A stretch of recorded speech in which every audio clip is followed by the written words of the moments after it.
Hi guys. तो इस video में हम लोग देखेंगे डू वाइल लूप। तो चलिए शुरू करते हैं। ओके, तो जैसे आपको पता है लूप में तीन चीज़ें होती है। एक पहला तो इनिशियलाइजेशन, दूसरा है हम लोग कंडीशन डालते हैं, दूसरा और तीसरा जो है वो इंक्रीमेंट और डिक्रीमेंट। ठीक है, तो इसमें भी वही है, सिर्फ थोड़ा सा सिंटैक्स अलग है। तो पहले हम लोग सिंटैक्स देख लेते हैं इसका। डू लिखना है आपको, कर्ली ब्रैकेट्स लिखने हैं, और कर्ली ब्रैकेट्स के जब एंड होता है इसके बाद में आपको लिखना है वाइल, WHILE, और यहाँ पर पैरेंथेसिस डालनी है। ठीक है, अब यहाँ पर पैरेंथेसिस के अंदर आपकी कंडीशन आएगी और इसके अंदर कोड आएगा, और इसके नीचे कोड के नीचे आपका इंक्रीमेंट आएगा। तो सबसे पहले मैं इनिशियलाइज कर लेता हूँ वेरिएबल, एक मैं लेता हूँ a इज़ इक्वल टू 0। ठीक है, मैं बोलता हूँ कि मुझे 5 बार प्रिंट करिए मेरा नंबर 0 से लेके 5 तक। तो मैं लिखता हूँ डॉक्यूमेंट डॉट राइट ए की जो वैल्यू है वो प्रिंट करिए। अब इसके बाद मैं चाहता हूँ इंक्रीमेंट हो, और इसके बाद यहाँ पर क्या होगा, कंडीशन चेक होगी।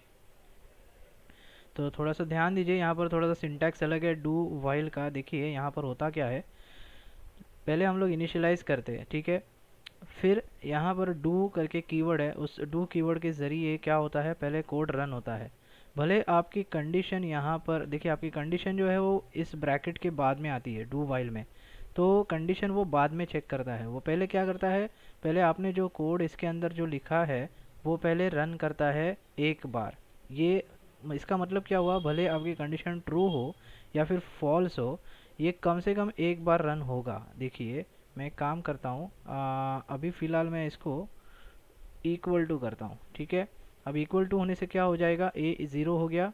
फिर यहाँ पर वो आएगा, उसको ज़ीरो, डॉक्यूमेंट डॉट राइट लिखा है तो ज़ीरो यहाँ पर राइट करेगा तो मुझे मिलेगा क्या, ज़ीरो। अब यहाँ पर आएगा, इसको मिल जाएगा ज़ीरो और प्लस वन हो जाएगा तो इसकी वैल्यू हो जाएगी वन।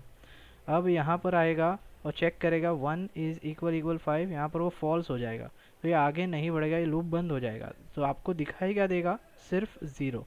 तो इसको सेव करेंगे और आप चेक करते हैं यहाँ पर, देखिए आपको यहाँ पर ज़ीरो दिखाई देगा। सिंपल है। तो ध्यान में रखना है, जब भी आप डू वाइल यूज़ करते हो तो पहला जो आप यहाँ पर कोड लिख रहे हो वो एक बार तो रन होना ही होना है। ठीक है, ये डिफरेंस है वाइल में और डू वाइल में। ठीक है, तो ये आपको समझ गए। अब हम लोग जो हम लोग ने कंडीशन पहले रखी थी वही रखेंगे यहाँ पर। अब मैं लिखता हूँ, देखिए मैं इसको अभी रिफ्रेश सेव करूँगा और रिफ्रेश करता हूँ तो देखिए यहाँ पर आपको 1 2 0 1 2 3 4 दिखाई देगा, जो सेम आउटपुट हमें वाइल लूप में देखा था और फॉर लूप में देखा था। ठीक है, तो ये फिर एक बार मैं आपको समझाता हूँ। देखिए अब डू में क्या होता है, लेट यहाँ पर a is equal to zero है। अब ज़ीरो इसको मिल गया, इसके बाद ये क्या करेगा, डू में चला आ जाएगा, इसके अंदर चेक करेगा कि ये क्या लिखा हुआ है, डॉक्यूमेंट डॉट राइट ए है, तो यहाँ पर उसको वैल्यू ज़ीरो मिल जाएगी। करेक्ट, वो ज़ीरो प्रिंट कर देगा। अब यहाँ पर भी ज़ीरो आ जाएगा और ज़ीरो प्लस वन हो जाएगा, इसीलिए इसकी वैल्यू हो जाएगी वन। इसके बाद उसको एक कंडीशन मिलती है जिसकी वैल्यू है one is less than five. देखिए अब यहाँ पर one is less than five है, अगर ये ट्रू है तो ये फिर एक बार ये रन करेगा। सिंपल है। अब इसकी वैल्यू क्या हो गई, वन। करेक्ट, यहाँ पर मैं वन लिख देता हूँ। ठीक है, इसका मतलब क्या हो रहा है, one is less than five हो रहा है। ठीक है, अब यहाँ पर one is less than five true हो गया तो ये और क्या करेगा, फिर से लूप चालू कर देगा, मतलब इसके अंदर फिर से जाएगा और ये रन कर देगा डॉक्यूमेंट डॉट राइट ए। अब ए की वैल्यू क्या है, वन है, तो यहाँ पर वन प्रिंट कर देगा। सिंपल। अब वन प्रिंट करने के बाद यहाँ पर वो ऐड हो जाएगा, इसकी वैल्यू हो जाएगी टू। फिर ये नीचे आ जाएगा यहाँ पर टू। अब two is less than five, ये ट्रू है, अगर ट्रू है तो आप क्या करिए, फिर एक बार प्रिंट कर दीजिए, तो यहाँ पर टू प्रिंट हो जाएगा। सिंपल। अब ये टू यहाँ पर थ्री हो जाएगा। करेक्ट, यहाँ पर ऐड हो जाएगा फिर से। अब ये फिर से three is less than five हो जाएगा। राइट, ये थ्री यहाँ पर कैरी फॉरवर्ड हो जाएगा। अब three is less than five true है, तो ट्रू है तो अगेन इसकी वैल्यू जो है वो प्रिंट करिए, तो वैल्यू है थ्री। अब थ्री प्लस वन अगेन यहाँ पर क्या हो जाएगा, फोर, तो यहाँ पर उसको फोर मिल जाएगा। यहाँ पर four is less than five true है, तो आप वैल्यू प्रिंट करिए क्या, अब इसकी वैल्यू क्या है, फोर, तो यहाँ पर वैल्यू प्रिंट कर देगा फोर।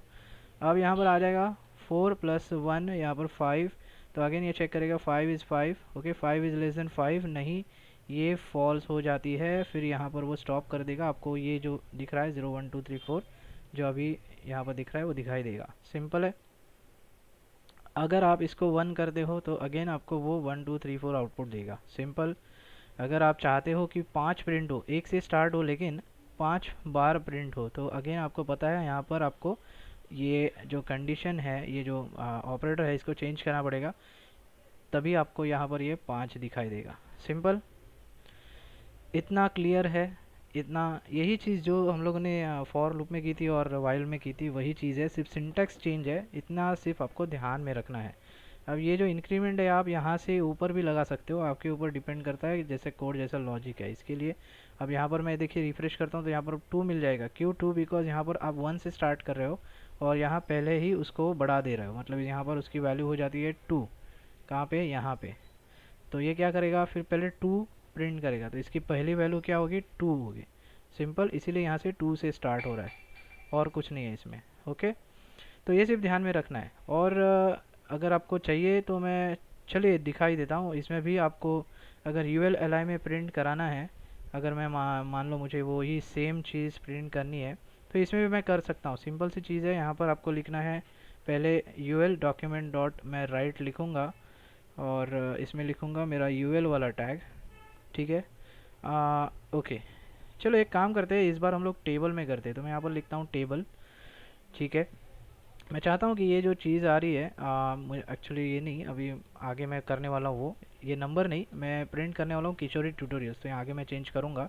फिलहाल मैं क्या कर रहा हूँ, इसको टेबल लिख रहा हूँ, डॉक्यूमेंट डॉट राइट टेबल।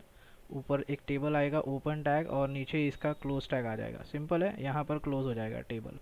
अब मैं क्या चाहता हूँ कि इसके अंदर देखिए यहाँ पर टीडी आ जाए। आपको टेबल टीडी तो पता है, राइट? तो इसमें मैं टीडी डालूँगा, इसको थोड़ा सा कम कर देता हूँ ताकि क्लियर दिखाई दे। ओके, और यहाँ पर भी मैं क्या करूँगा, क्लोज कर दूँगा मेरा टीडी वाला टैग। सिंपल है। अब देखिए ये टेबल आ गया और ये टेबल क्लोज कर दिया और इसके अंदर मैं लूप घुमा रहा हूँ। अब टेबल के अंदर और एक चीज़ होती है, वो है टी आर टैग, बराबर है? इसीलिए मैं यहाँ पर लिख रहा हूँ टी आर ओपन टैग, और यहाँ पर मुझे वो वही टैग क्लोज करना पड़ेगा, टी आर वाला। सिंपल है, देखिए। और मैं इसमें लिखना चाहता हूँ, अभी ये सिर्फ मेरी जो वैल्यू है वो प्रिंट करेगा। मैं क्या चाहता हूँ कि किशोरी ट्यूटोरियल से वो प्रिंट करे, तो मैं ये भी यहाँ पर लिख देता हूँ। सिंपल। अब देखिए ये दिखाई तो देगा, लेकिन मेरे पास टेबल की सी एस एस अवेलेबल नहीं है, तो मुझे सी एस एस पहले डालनी होगी। तो इसको फिलहाल रिफ्रेश करके चेक कर लेते हैं। मैं देखिए यहाँ पर रिफ्रेश करूँगा तो आपको यहाँ पर दिखाई देगा, देखिए टेबल फॉर्मेट में आपको दिख रहा है, करेक्ट? ये नाम बड़ा होने की वजह से नीचे आ रहा है वो। तो ये एक देखिए यहाँ पर आप एलिमेंट्स में जाओगे तो आपको यहाँ पर प्रॉपर्ली दिखाई देगा। देखिए ये टेबल यहाँ पर आ चुका है, ये ऊपर डॉक्यूमेंट डॉट राइट और ये डॉक्यूमेंट डॉट राइट है दोनों, और इसके अंदर देखिए टी आर प्रिंट हो रहा है और ये जो टी डी है ये आपका लूप घूम रहा है। सिंपल है। तो ऐसा आप टेबल फॉर्मेट में भी बना सकते हो, अगर आपके पास सी एस एस अवेलेबल है। मेरे ख्याल से हम लोग यहाँ पर डाल सकते हैं। टेबल के लिए क्या सी एस एस होती है, बॉर्डर आई थिंक कोलैप्स होता है, और विड्थ हम लोग देते हैं इसको मान लो 100%। और एक चीज़ है टेबल टेबल टी एच भी होता है, बट अभी मेरे पास उतना टाइम नहीं है, मैं सिर्फ फिलहाल आपको टेबल टी डी दिखा देता हूँ। इसको मैं चाहता हूँ कि चलो मान लो मैं पैडिंग डालना चाहता हूँ 8 पिक्सल्स, और इसको हम लोग बॉर्डर दे देंगे ताकि ठीक से चीज़ें दिखाई दे। ओके, तो मैं ट्रिपल सी दे देता हूँ, इसको सेव करते हैं और यहाँ पर मैं रिफ्रेश करता हूँ तो देखिए आपको ये कुछ ऐसा दिखाई देगा आपके टेबल फॉर्मेट में। ओके, शायद मैंने ब्राउज़र बड़ा किया था इस वजह से दिख रहा था। देखिए ये टेबल फॉर्मेट में आपको इस तरह दिखाई देगा।